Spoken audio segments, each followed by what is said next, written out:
जीवन में आते समय प्रजावासी दुखी होते थे, आज वही वन कितना सुखदायी है। मानो यहाँ की प्रत्येक वस्तु जीवन का रस लेकर आई है।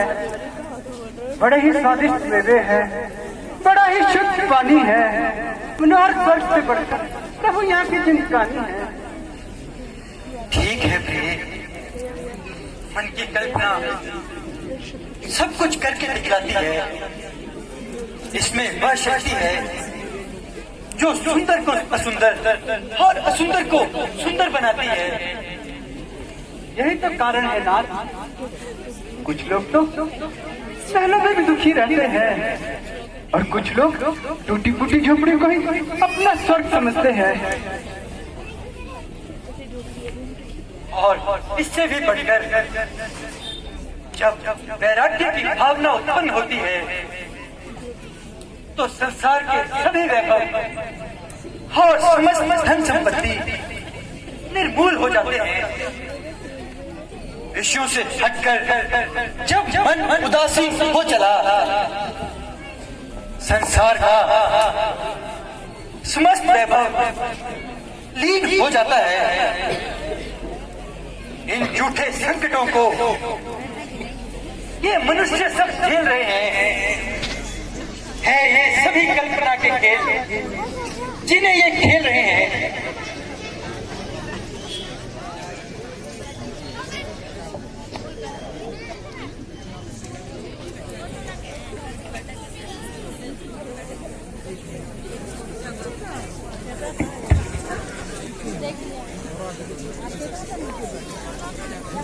इधर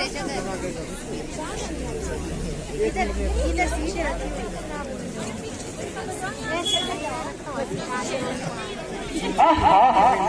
देखिए प्रभु, ये मृग वन की छटा का आनंद किस प्रकार उठा रहा है। मानव जीवन की असारता को भूले ही जा रहा है।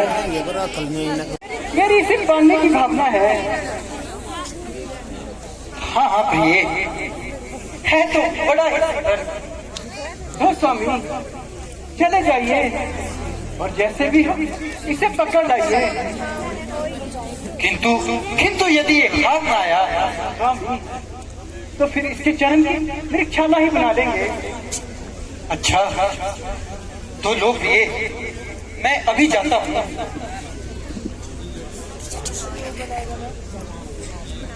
देखो लक्ष्मण, तुम सावधान रहना। जिस दिन से हमने खरदूषण का वध किया है, राक्षसों का जोर बहुत अधिक हो गया है। भाई मेरे पीछे तुम यहाँ से एक पग भी न करना और हर प्रकार से तुम जानकी की रक्षा करना। ऐसा ही होगा प्रभु, आप निश्चिंत रहें।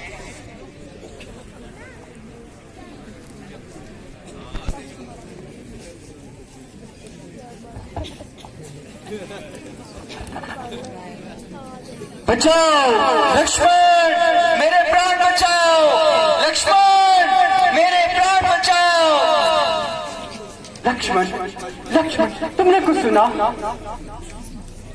हाँ माता जी, सुना, किंतु यह धोखे की आवाज है और अवश्य ही कोई राक्षसों का साज है।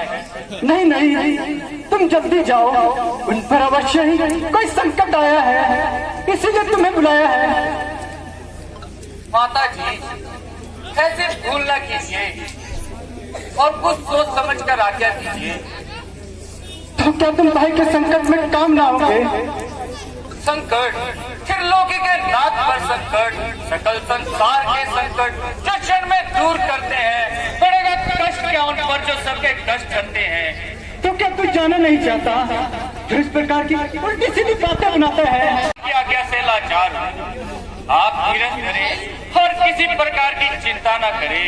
अधर्मी राक्षस है, जाल धोखे के बिछाते हैं, हजारों रूप माया के घड़ी पर बे बनाते हैं।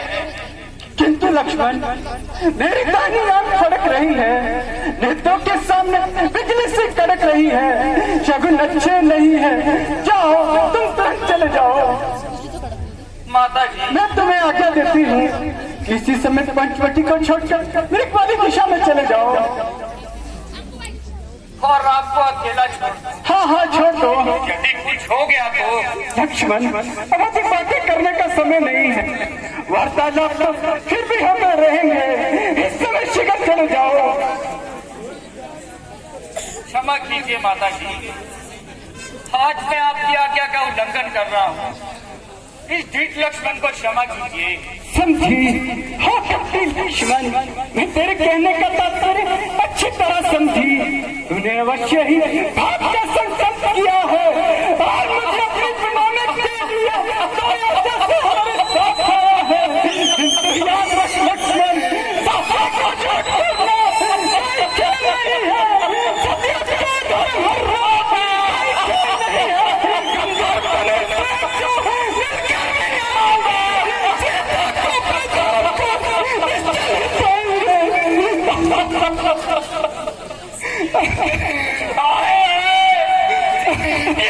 क्या सुन रहा हूँ? क्या देखा आपका भागी बन रहा हूँ? आगे ये फूट जाए, यदि बात में जरा आपको करूँ और बात आपका जिसका यदि आपका करूँ, डरता है दिल में आपको बाजा कदम में बांधकर जानों का पूछता हूँ मत मित्रा के जान के। बस लेने अब क्यों बातें बनाता है? आपका चिंतन करते हुए तनिक भी नहीं लजा रहा। बाप है दिल में तेरे, सोचता है घात की, मेरे फुसलाने को मीठी रसीली बात की। क्या दिखाया हुआ माता का मन उल्टा, गिरे आकाश से बिजली, जो मेरा चलन उल्टा, नजर उल्टी भजन उल्टा, मेरी उल्टी गगन उल्टा, समय उल्टा दमन उल्टा, सकल अंगार उल्टे हैं। कर्म की मार होती है तो माता जी सब मार होते हैं। हाय कपटी लक्ष्मण, मुझे क्या पता था कि तुम्हारे में आकर इस प्रकार विश्वासघात करेगा। भाई का सेवक बनकर भाभी से नामघात करेगा। बोले तुमसे मैं नहीं जानती पापों का नाम, क्या समझती थी कि एक दिन अपने ही नहीं आएगा।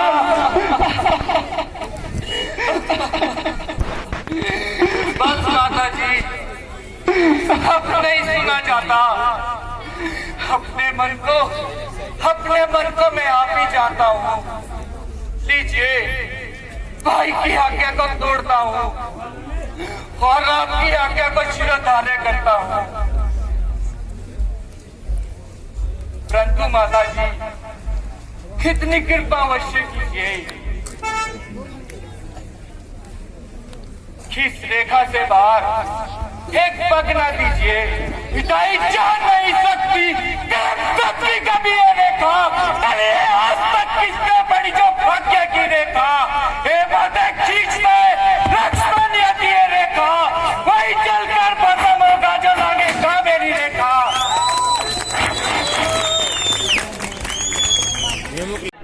जाइए नहीं, द्वार से साधुओं का कालिहा जाना माँ बाप होता है। लीजिए, रेखा से बात करी दीक्षा लीजिए।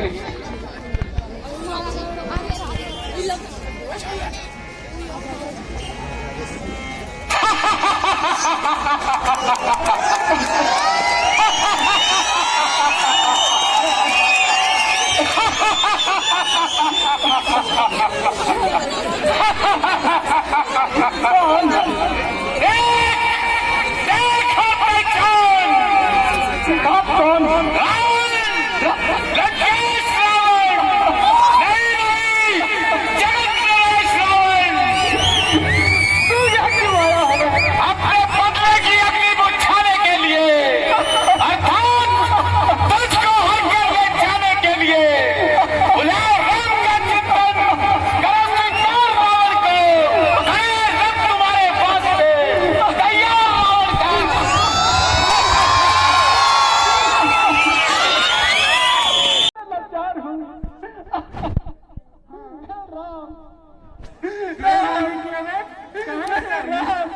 इन दुख वाले शब्दों ने तो मेरे हृदय में अग्नि से लगाई। हे गृतराज, मेरी रक्षा कीजिए, मुझे इस अन्याय के पंजे से छुड़ाइए।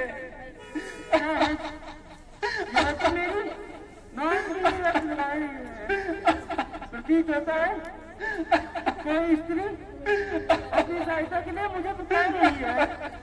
सुनो तो, किसकी आवाज है?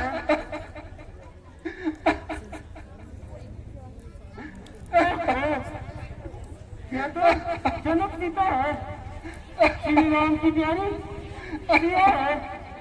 अरे रावण, तू ऐसा क्यों सता रहा है? इस बेचारी अबला को कहाँ ले जा रहा है? तू मेरा रास्ता रोकने वाला कौन है? चल अपनी रालक। आखिर तेरा क्या अभिप्राय है? हमारी स्त्री को ले जाना कहाँ का अन्याय है? खूब जाती है कौन? क्यों करता है दुष्कर्म तू?